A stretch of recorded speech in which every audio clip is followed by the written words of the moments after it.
I really appreciate the opportunity to be here. I want to first explain to you how a medical doctor ended up on the stage here today. So let me give you a brief history. I did my undergraduate work at Brigham Young University, and my first semester in college, 6 weeks into the semester, I got a pretty bad case of mono. And so I was in bed in my dorm room for about 6 weeks, missed a lot of classes. The end of that semester, my grades were not that good. At the end of the first year, I went to the pre-med advisor because I wanted to be a doctor right from the get-go. And the pre-med advisor said, there's mathematically no way that you can get your grades up by the time you graduate to be competitive for medical school. So you need to find something else. Now, that was probably the first major mistake of my life, was let somebody else dictate my belief systems. But I was young and naive, and so I believed this pre-med advisor. And so I decided to study nutrition. And I got my bachelor's degree in nutrition, and the plan was to get a PhD in nutrition. So then I went to Ohio State University, and there I was working on, it was a 5-year PhD track. I was hired as the laboratory technician, so I was working in the lab, helping my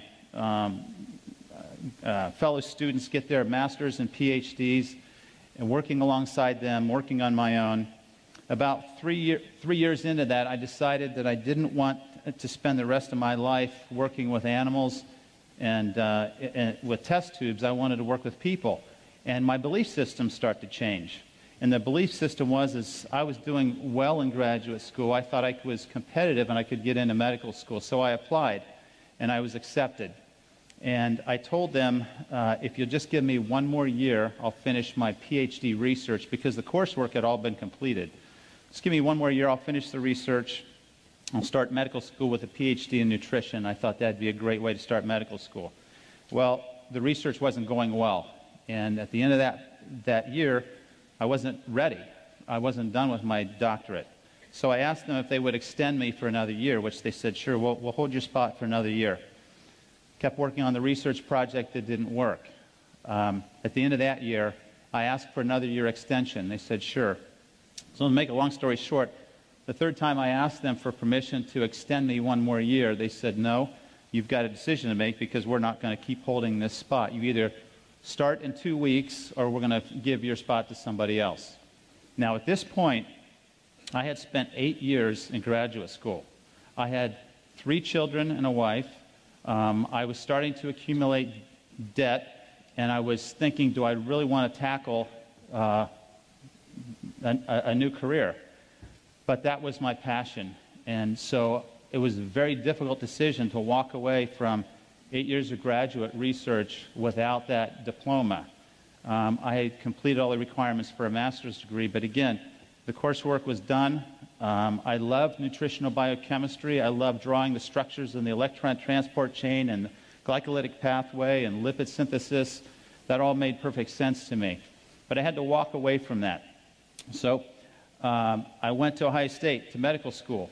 Ohio State is one of the top 10 medical schools for primary care, and I wanted to be a family doctor. So I was very fortunate to go to a good school. I was trained, like allopathic physicians, to diagnose disease and treat it with medications and surgery.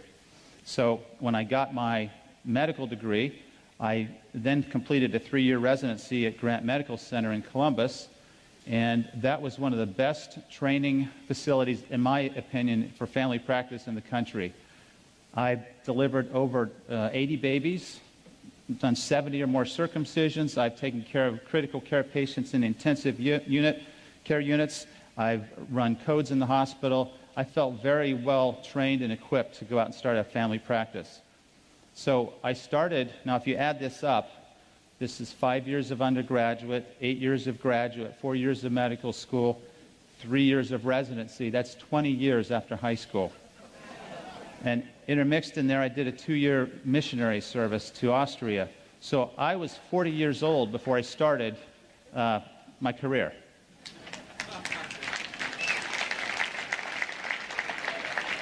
And that's not to brag about my intelligence. The message there is I'm very persistent and very determined, and my wife put up with an awful lot through those 20 years. I went to a small community in Northeast Ohio to begin my medical practice, armed with my prescription pad. And within about 2 years of seeing common diseases, I thought, this is crazy. I'd forgotten all that nutritional biochemistry, but then I realized high blood pressure, heart disease, diabetes, acid reflux, these are lifestyle issues. If I could just educate my patients on how to live a healthier lifestyle, they wouldn't need all this stuff. So I tried to do that, but I'm very generous with my patients. I give them 15 minutes for a visit. A lot of physicians only give you 7 minutes, and that's just a tragedy. So my 15-minute visit with a patient was extending into 45 and 60 minutes as I was telling them about the nutrition and the exercise physiology that I learned. And before I knew it, I was an hour and a half behind in the office, and nobody was happy. So as a result of my desire to educate patients, I developed a program, a wellness program. It's a 12-week program, and it's about 6 weeks of nutritional information, 3 weeks on exercise, a couple classes on disease prevention, and it's really about self-healing. And this, I was fortunate to get a government grant to fund this through Health and Human Services. I'm really proud of this program. It's 12 weeks. We've had over 1,600 graduates of the program. After each class, we get a critique, and we find out what people are thinking and how they feel about the information. And they've taught me a great deal. This is the lay public. I've learned a lot about what people want in wellness. I believe that the body is designed to heal itself. And everything that I've spent my life doing has supported that. Now, this morning, I always get a little bit anxious before I'm speaking to a large group. This morning, I knelt down, and my prayer was, help me to help this group understand one thing, that you have a body that is a self-healing, miraculous temple, and that if you will take care of it, it will last you a long time and allow you to really live a full life.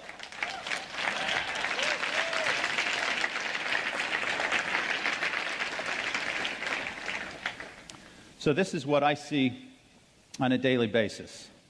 And when I look at these things, I get so frustrated because my colleagues have a pill for every one of these. And I've stepped out of that circle, and now I find myself pretty alone in the allopathic world. I struggle with that, but I can't go back to that because that's not healing, that's disease management.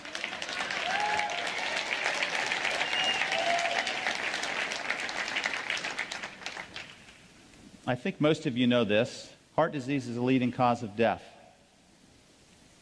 Cancer is number 2. You would have probably guessed one of those 2 to begin with. What do you think is the 3rd leading cause of death? Allopathic medicine. Well, right on. We are dangerous people. You need to stay away from hospitals and stay away from allopathic physicians. Now, I don't want to be too critical of my colleagues because they've invested a lot of time. They do save lives. But I think we've been misled. And I think it's the pharmaceutical industry that has misled us. Okay, so there's the leading causes of death. Now, if you look at how doctors and the healthcare system kills us, this is how it breaks down. Now, this is old data. This is 9 years old, most of these studies. And I can tell you that we've gone to a lot of measures to reduce these numbers. But the one number that we haven't really impacted is the adverse effects from drugs. I think as I'm in the hospital taking care of patients, and I will admit someone from a nursing home who's sick, the nurses will hear me say 3 or 4 times a week, it's a thought that comes out, what are we doing to these people? Because they're on 20, 25 medications. You take them off the medicines, they start to wake up. You measure their nutritional status, and you find they're very deficient. And so we have completely missed the mark in allopathic medicine. Let me show you how we're trained and what we do as a result of our training. We prescribe 20 billion drugs a year. The average number of drugs per visit is 2.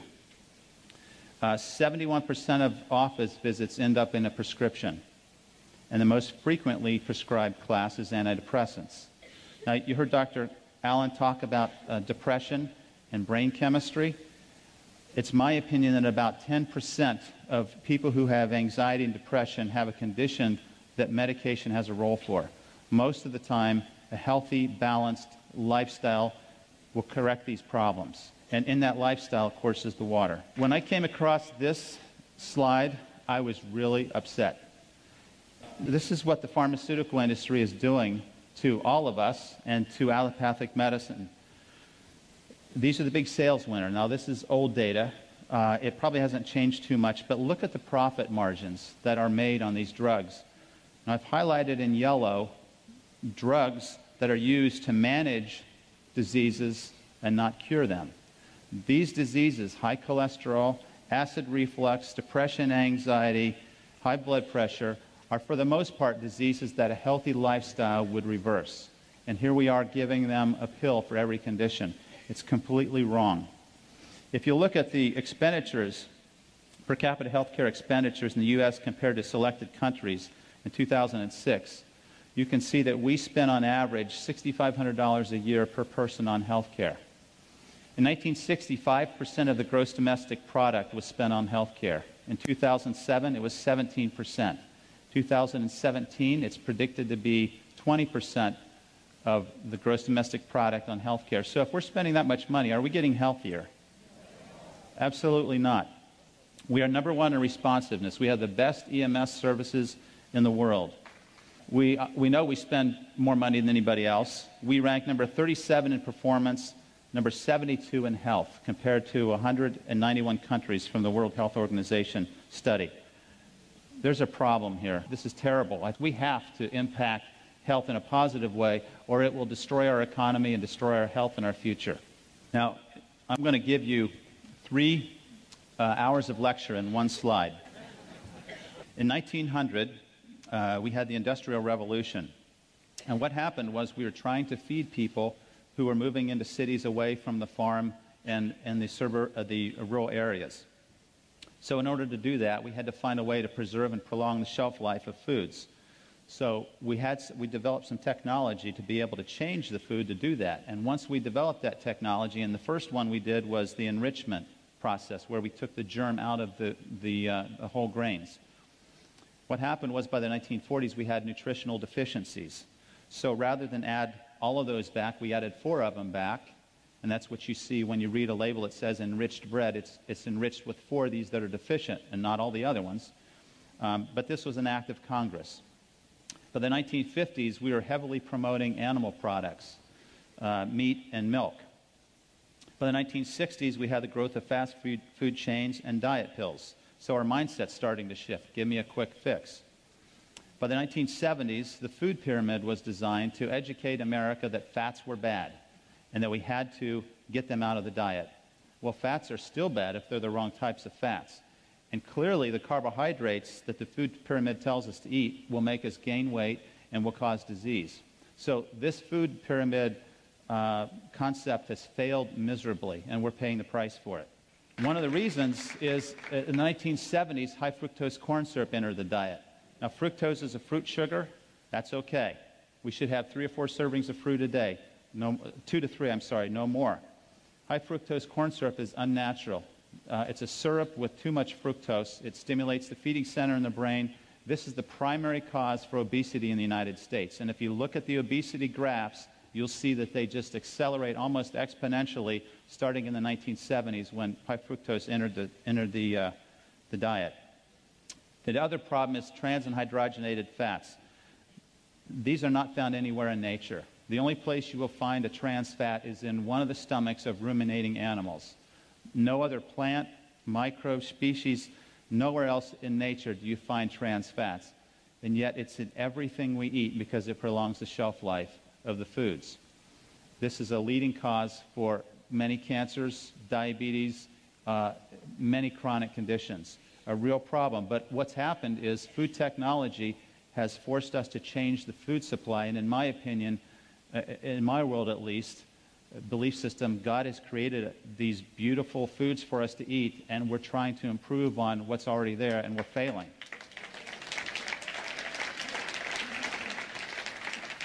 And we have microwaves, and if you haven't done this experiment, I encourage you to try it, what that type of energy will do to the antioxidant capacity of the water, and you will be afraid to use the microwave in the future. Okay, if you want to increase your risk for cancer, you should eat these foods. If you want to increase your risk of cancer, these are the foods you eat. If you want to decrease your risk of cancer, eat the foods God has prepared for you. This is really not hard.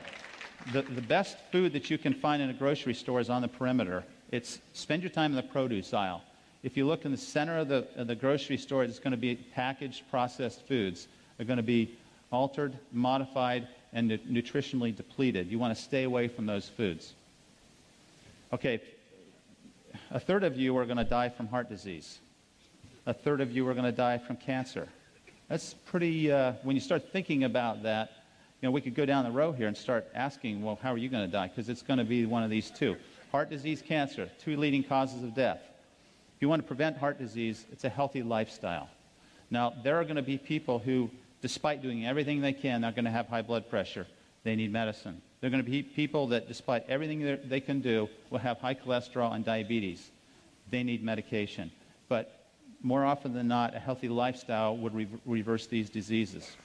And this is a really impressive slide. Several studies were done, large studies, looking at the effect of lifestyle changes in chronic diseases. And the conclusion of these studies was that 91% of diabetics have a condition that a healthy lifestyle would reverse or prevent. 82% of people who have heart disease have a condition that a healthy lifestyle could prevent.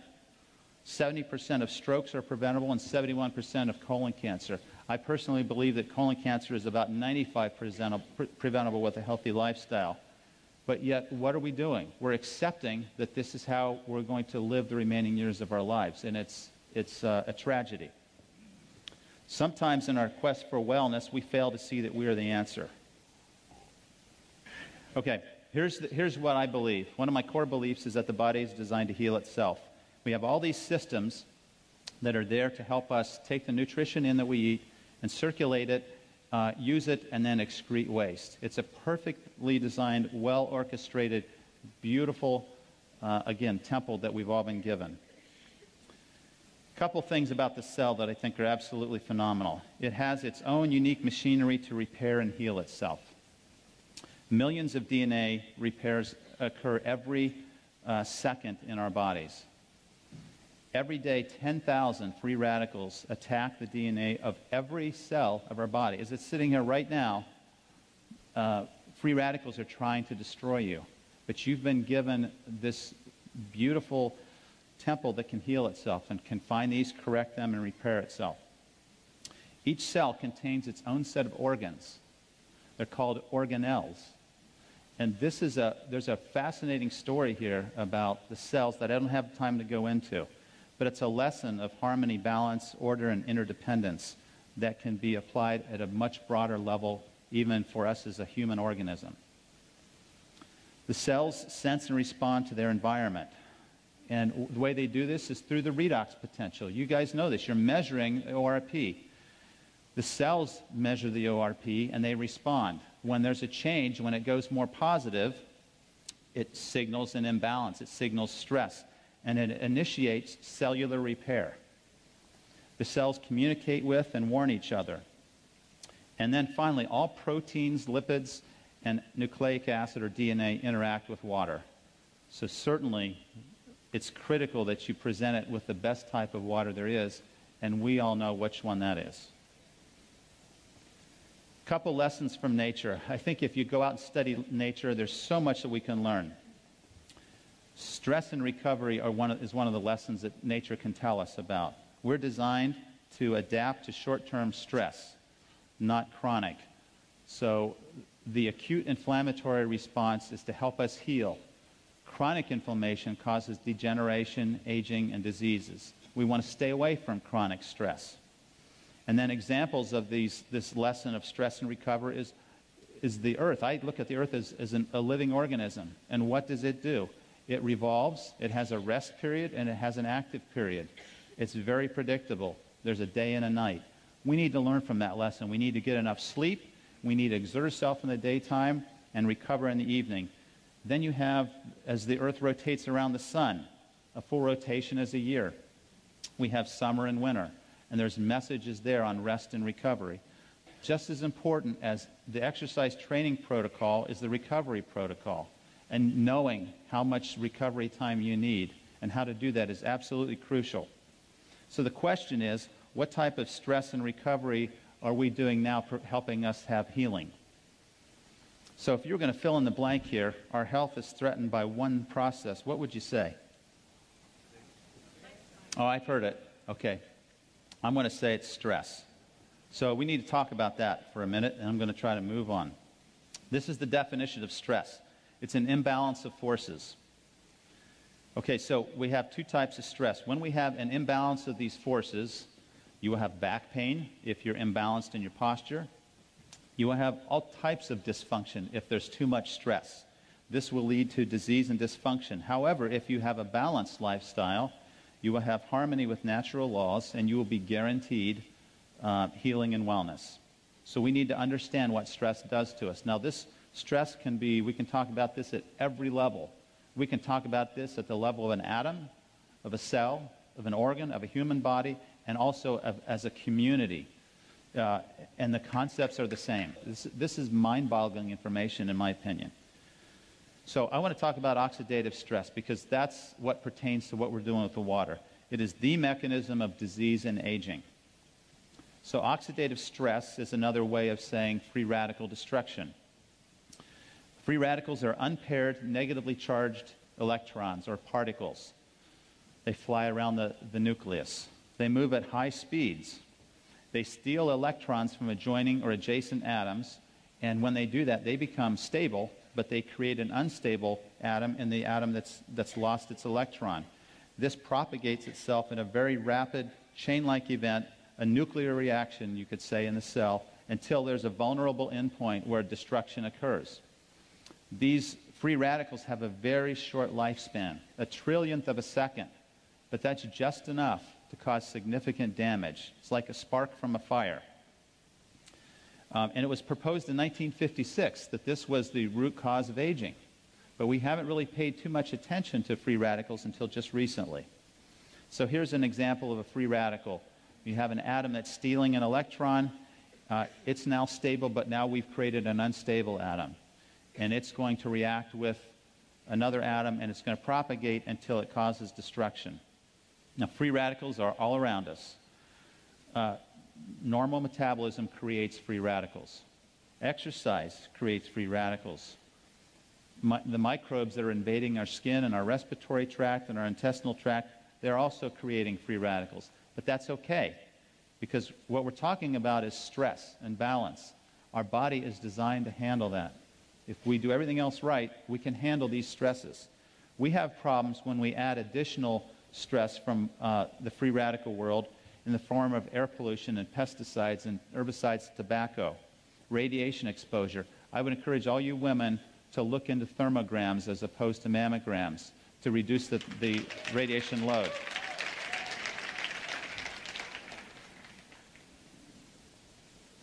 Drugs, alcohol, and medication. Any pill you put in your body is going to be absorbed, go through your liver, and your liver is going to check whether or not that belongs there or not. And if it's synthetic, the liver is probably going to try to destroy it to protect you. And some of us are really making our livers work overtime by the things we're taking in. Then we have dietary sources of free radicals. We have the hydrogenated fats, and we have high sugar diets. These are significant loads that we've put in our bodies over the last several years. Stress is an emotional response. Stress causes cortisol. How many of you would want to take 10 milligrams of prednisone every day for the next 20 years? Do you all know what that does to you? Suppresses your immune system, makes you gain weight, accelerates the development of cataracts and osteoporosis. But we get the same stress from cortisol, very similar molecule to prednisone, and if we have repeated stress, it can affect our bodies in much the same way. And then finally, injury and trauma can be sources of free radicals. So in the medical world, we don't say free radicals because we want something fancy. We say reactive oxygen species. And you have to practice saying species. That's a hard one. These are the terms that you'll see in the medical literature. These are the different types of free radicals. They have a positive oxidation reduction potential. They are oxidizing. There is some good that comes from free radicals. They are part of the immune process that is generated to fight off infection. If we're going to kill bacteria and funguses and viruses, we're going to use free radicals that our white blood cells generate to do that. So perfectly orchestrated, well balanced. Free radicals are a byproduct of ATP synthesis, which is what fuels every cell of your body. However, when we start putting the wrong things into our body orally, or we breathe the wrong types of things into our lungs, we have free radical exposures that can be very significant. One puff of a cigarette contains how many free radicals? Anybody want to guess? 100? A trillion? Well, I had to practice saying this. This is 100 million billion free radicals in one puff of cigarette. So how many of you want to take a puff of a cigarette now? I mean, this is one of the things physicians harp on their patients: stop smoking. But this is a tremendous burden to our health. All right, here's a really important point. So we have a free radical here on the right lower part of the slide. What we have on the top left corner is a specific molecule that has an extra electron. It can donate an electron and still remain stable. And when you have a molecule that can do that, it's a special molecule. We call it an antioxidant. So this stops the chain-like reaction and causes us to heal. Okay, so when if you look at the different types of free radicals, sources of free radicals, obviously I mentioned smoking. I mentioned alcohol, tremendous burden on the liver. I mentioned the foods that we eat, chemicals that we eat, ionizing radiation, exercise, and stress. But I don't have a pointer to show you this, but if you look at that cell on the left, you can see proteins, you can see nucleic acid, and you see the cell membrane. These are the end targets of destruction that free radicals will attack. And when they do, they change structure, they change physiology, they change our health. So some of you have seen this before. We have a 24-year-old who is aged twice as fast as he should because of free radical exposure. When you meet somebody that says, yeah, I just had a birthday, I'm 54, and they look like this, automatically you're thinking, wow, why do they look so old? What did they do? What's happened? And the things that will come to your mind are, there's a smoker, there's an alcoholic, there's somebody that's a sunbather, there's somebody that's had a lot of stress in their life. And guess what all those represent?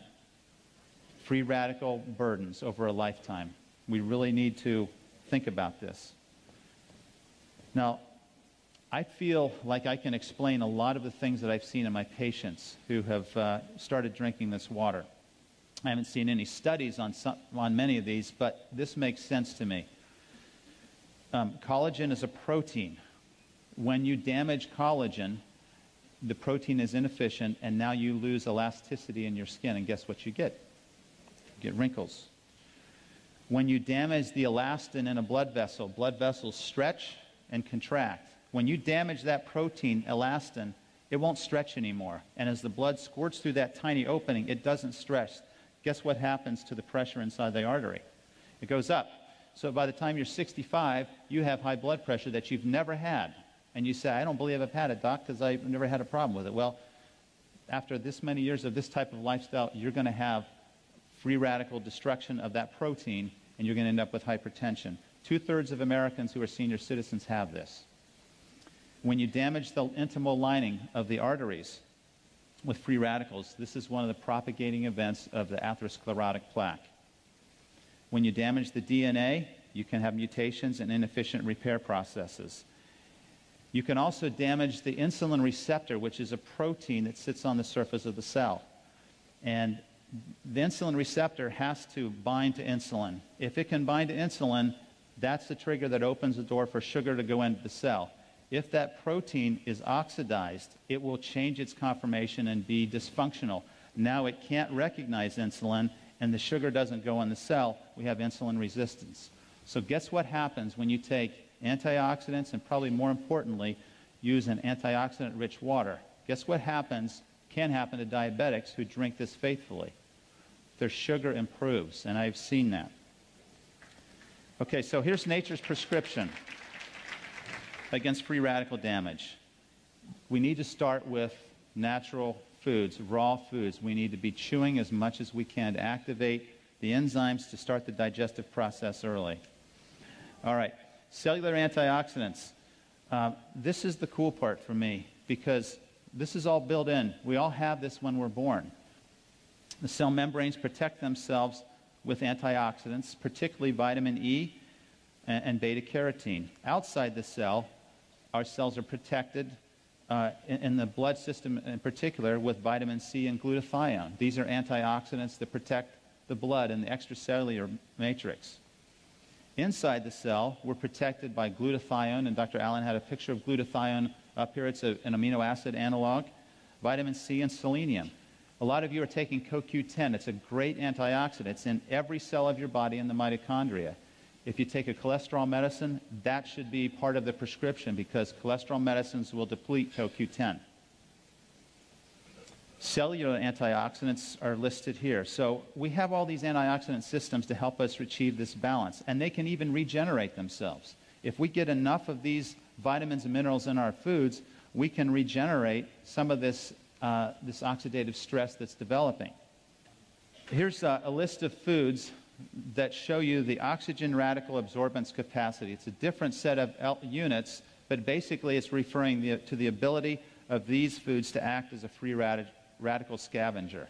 These are some of the most potent foods in terms of their effects on reducing cancer and oxidative stress. If you group these together, what you'll find is that berries and beans are some of the best groups of foods to help to provide you with antioxidant protection. So these types of foods need to be pretty heavy in our diet and should be foods that we eat on a regular basis. In addition, I personally believe that there's a role for nutritional supplementation, and I recommend many of these. There are some excellent herbs, there are supplements, and again, there are enzyme systems, and these enzyme systems require trace elements. Guess what happens when your diet is loaded in processed foods, enriched flours? Guess what you don't have in the typical American diet? You don't have adequate selenium, manganese, and zinc. So these antioxidant systems in your cells are starving for the cofactors they need to perform their job, and now they're inefficient, and you're leaving your cells vulnerable to disease. Okay, let me just briefly talk about these different levels of stress, because there is acidic stress, and that's a precursor to oxidative stress. The blood pH range is from 7.35 to 7.45. Acid is a byproduct of cell metabolism and repair. So just day-to-day metabolism produces acid. So what do we have to do with that acid? We have to get rid of it. And most of the acid we urinate. And so our urine will be slightly acidic because our body's doing what it should be doing. It has to retain a relative state of neutrality, or we will have problems. So we have buffering systems. In fact, there are 3 buffering systems in our body. And this brings out the point that it's crucial that we have a buffering system, because we cannot handle high levels of acid or high levels of base. We have to stay within that narrow range. So, from a medical standpoint, if you talk to your doctor about the pH capacities of Kangen water, this is what they're going to think of, because this is in the textbook that we all learn. And I'm going to just say that this is important, that at some point you have to respect where they come from. The primary buffer is the lungs. You can correct an acid-base problem very quickly by changing your respiratory rate. The second most powerful system are the kidneys. And the third are the chemical buffers in your cells. And this is primarily where Kangen water comes in. So I'm not going to underscore or devalue the importance of ionized water because it's clearly there. But from a medical standpoint, your physicians are going to kind of look at this and say, well, it only provides a small portion of the buffering capacity in the body. But we all know better. There's research that supports that the pH ranges that we get in the water can affect our pH, our blood pH in a very positive way. Here's the pH ranges of various body fluids. I think this is important also to have an appreciation because, again, this is where your doctor is going to come at you with. Kind of interesting. The ideal pH is 7.4. Urine is a way to get rid of acid waste, so it's going to be more acidic. Your stomach is going to be the most acidic part of your body. Your intestines are alkaline. Skin is acidic because it's a protective barrier against microbes. It helps to deter those microbes. Saliva is relatively neutral unless you're eating a lot of sweets and refined carbohydrates, then it becomes acidic. The vagina is acidic because it's helping to protect against microbial invasion. It's an excellent entry point for bacteria, so the body creates an acidic environment so it can't do that. I have to tell you that one of the biggest problems in medicine that I see is that we are trying to change the pH of the stomach with drugs like, we call them proton pump inhibitors, Prilosec, Nexium. I guess I shouldn't say these, but Tums. You've heard of all these things. This is one of the worst things we can do for our health. Our stomach has a pH of 2.5 for two reasons. First of all, it's there to break down protein. If you lose that pH, you don't break down protein effectively. Secondly, it's a way to protect your body from microbial invasion. So you eat something that's got a bacteria in your food, your stomach is going to kill it. But if you're taking these medications to neutralize your stomach, you lose that barrier. A recent article came out that showed people who take these drugs for a long period of time have high incidence of aspiration pneumonia because those bacteria get into the lungs, and osteoporosis. This is a lifestyle problem, and I would never recommend anybody take these medicines for more than a month. If you have to take these medicines, your body is out of balance, and you need to get to the root cause and not mask it with a prescription pill. We have these acidic loads. So chronic states of acid reflux, or chronic acidic states. Just a couple of examples. Dr. Allen had a graph similar to this. The alkaline foods are the foods you get in the produce. These are the foods you grow in the backyard. These are the healthy, natural foods that have been here forever on this planet. The acid foods are the processed foods. They're man's modification of something that was already doing fine, and we've intervened, and now we've compromised the foods, and they're very acidic. This is a nice summary. When I first, in my wellness class 2 years ago, I had a lady who said, you know, I really like all this stuff. You really need to learn about ionized water. And I just said, oh, brushed it off because I thought that's kind of crazy. Every week she would say, we're having this meeting. You really ought to come. I finally decided to go just to keep her quiet because she was almost to the point of being annoying, just right on the edge of there, but not quite. So I went. And I wasn't so impressed with what I heard. I was impressed with what I saw with the demonstrations. That's what hooked me. And since then, I have been promoting this. I had to start very carefully in telling my patients about this because I didn't want to be selling a machine to somebody as their doctor, and then they're not having any benefit, and they think the doctor's ripping them off. So this was I had to step outside of that circle very carefully in doing that. Fortunately, I have some friends here. Actually, they're patients of mine. And John and Pat. Would you guys stand up? John and Pat Beadle. There you go. Thank you. I've been wanting to say for a long time to a large crowd, the Beatles are here. They have really helped me have more courage because they got a unit shortly after I did, and they have been, the Amish community in our nearby county has just blossomed with the water units, and they have story after story after story. It's incredible, and so I really appreciate what they've done to support me and help me, and we're having a lot of fun together. We all know about Dr. Warburg. We know what he said, that cancer thrives in an acidic, oxygen-depleted environment. So how do we create that? We eat the processed foods. We eat what the typical American diet would tell us to eat. How do we create oxygen depletion? We stop moving. If you want to run away from death, run away from death. The closer you get to not moving, the closer you are to being a corpse. So just remember that. Now, I haven't seen the research to support this statement, but I think the corollary is true, that cancer can't grow in an alkaline, oxygen-rich environment. So I have a friend with a brain cancer.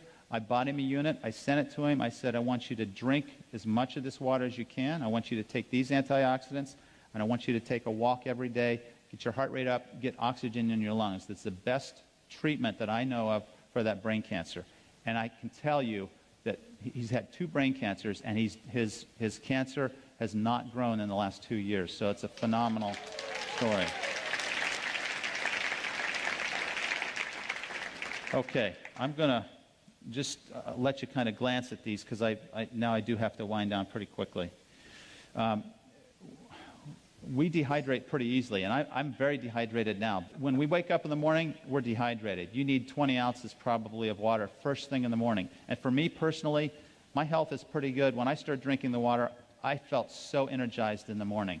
I judged the intensity of a workout in the gym by how sore my muscles got until I got Kangen water, and then that blew that right out of the water because I didn't get sore anymore. So I knew the water was doing something for me. Okay, there's dehydration states. There's evidence for microclustering. This was the one concept that I struggled with a little bit initially because I wasn't sure of the science behind this, but I'm confident in the science behind this now. Alkaline water has reduced or a lower nuclear magnetic resonance state. If we had microscopic eyes, you could see that every atom in the universe is vibrating. When you energize this water, you change the vibrational state of the water molecule from a high resonating vibration to a lower resonating vibration. That allows the water molecules to cluster together closer and tighter. If it's a higher frequency of resonation, it won't cluster. So that's why we're able to microcluster the water. Okay, so let's see. Lower surface tension, we can measure this. And again, this is reported data. So for a physician who likes to see the evidence, it's there. Here's the hexagonal or ionized water. So this is the frequency of those vibrations. A much lower frequency, the molecules can, because they're polar, they can get closer together and cluster. Okay, we all understand the chemistry. Let me just try to skip to the end here. We talk about the ORP. Okay, there's evidence of internal benefit.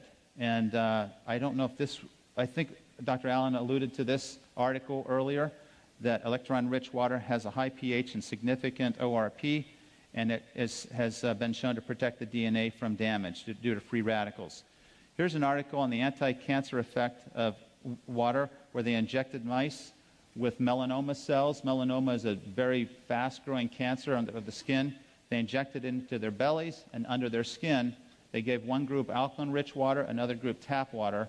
The alkaline-rich water had very slow tumor growth rate and virtually no metastases. So this would be one of my first-line treatments for someone with cancer. Electrolyzed water, let me skip this one. This one talks about its ability to improve diabetes. And for those of you who are trying to provide support to medical people, if you'll go to PubMed.com, that's short for Publish Medicine. So PubMed is .org, not .com. PubMed.org. You can find these articles there, and you can arm yourself with abstracts to show them that there's evidence. It's all in the Japanese and Korean literature, though. Here's another one that shows its effect on diabetes in mice. There's one on, let's see. Oh, here's a neat one. If you ever have a rat that's drunk, if you give them ionized water, they get over their hangover really quickly. That's toxic to the liver. This is powerful. I think Dr. Filzer is talking about this on the video. This is a very strong study that showed that three of the most virulent and dangerous bacteria can be killed with the oxidized water with a high acid content. In other words, low pH. So if the pH is 2.5, it has to be below 2.6, or it doesn't have this bactericidal or bacteria-killing effect on the cells. But if they're exposed to this acid load, and remember, this is an oxidized water. If you measure the ORP in the acid, it's going to be very oxidizing. Okay. All right. Here's some questions. What happens to alkaline water in the gut? It absorbs right into the gut. It doesn't neutralize the acid. It absorbs right in the gut, just like alcohol does. It goes right through the stomach wall. So nothing happens. I had a doctor, a very smart doctor that I respect, said, I'll just take baking soda. And I thought, you're going to miss all the other effects because it's not going to go anywhere. It's not going to get into your cells, and it's not going to have the oxidation reduction potential. I don't recommend drinking water with meals, at least the alkaline water, because you want your stomach to be acidic. If you're going to drink water, drink 7.0. But I think it was Wade or somebody said drink water before you eat 20 minutes before. That's perfect because you'll hydrate yourself and you won't need to eat as much because it says 0. All right. Let's see. How long will it take to notice the benefits of ionized water? Probably not long for most people. And as you know, you've had the experience. A lot of them say, I don't think this has helped me at all. They stop drinking it, and then there's a contrast difference, and then they say, I need one of these. Can ionized water cure any condition? What we know is that it can support the cells so the cells can heal themselves, and that's what it does. When you're trying to get your doctor to listen, you first need to understand where they're coming from. They're busy, they're stressed, and they don't have time for the latest healing remedy. So you need a short 2-minute presentation to the point. You need to understand they want to see the data, and you have to know that they don't want to harm their patients. I was afraid that I might harm somebody initially with the water, so I was very reluctant. I wasn't very vocal. Now I'm much more vocal because I've seen so many positive things happen. So once you understand them, then you can help them. You can make yourself understood. Make it brief and compelling, provide them with data, and ask them to drink the water themselves. Here's the keys to health. This is second to last slide. Believe in your body's ability to heal itself. Create a healthy mindset. It all starts in the mind. I can't tell you the power of the mind. I think we know this, but we need to be reminded of this daily. We need to manage stress. Stress is a killer. Stress will send your hormones rocketing and your blood pressure up and make you tired. It's absolutely awful. So we need to rest, relax, laugh, express gratitude, and probably the most important thing we can do is help other people, which is what you're doing. We need to move, which means exercise. We need to eat from nature's menu, which is primarily plant-based. Supplement when necessary. And the last one here is bioidentical hormones. I've done that in my practice. It's phenomenal for menopausal, perimenopausal, women with PMS and men with erectile dysfunction. This can make a big difference. But it's a lifestyle issue that got them there to begin with. So we're back to lifestyle. Finally, drink this ionized water every day. Thank you.